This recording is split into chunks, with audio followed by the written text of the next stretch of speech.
Last part of the lab, so doing the graphing. So you're going to need to make 2 graphs on Desmos. Don't make one and put them both on here because it's going to be 2 different axes. One's going to be current and voltage, one's going to be current and resistance, and the numbers won't be the same units and probably not the same values. So don't put 2 graphs on the same thing. You can rename it if you want, but I find it easiest just to type in here. Just to type in a note, so click plus note, and this is going to be, I'll just do as an example here, current versus voltage. Okay, then we need to enter in a data table. You're going to put in your voltage values. Don't use these, I'm just making them up. Okay, then I'm going to put in the current values that I have. Again, don't use my stuff. Don't assume my stuff's right. I'm literally just making these numbers up. So don't use these numbers. Use your own numbers, whatever you get. I'm not even suggesting the pattern is going to be correct necessarily. I'm just putting in numbers so we have something to look at.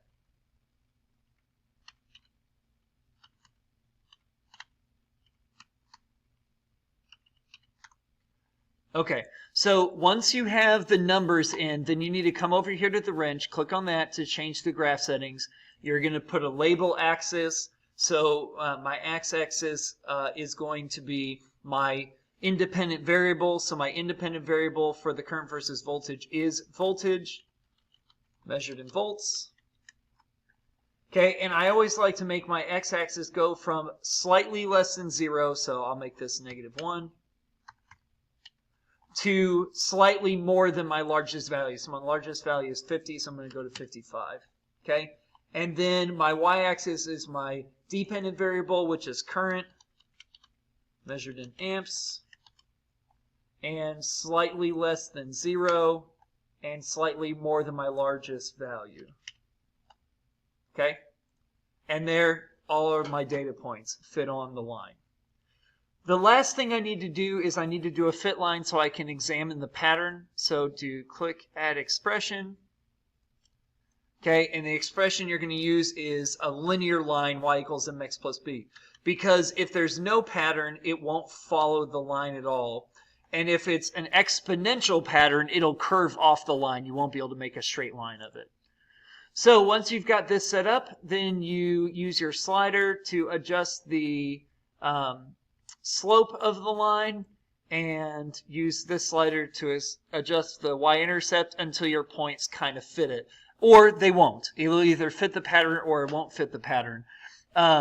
You might have a negative slope. It's okay if you get a negative slope. Negative slope means the 2 things you're examining are inversely proportional and not directly proportional.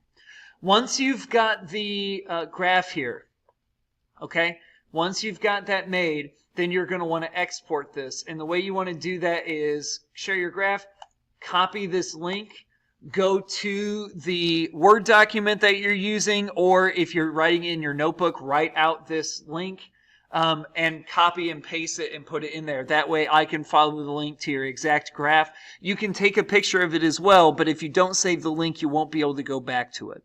Once you're done there, then you're ready to finish up the lab and finish up the last of your questions.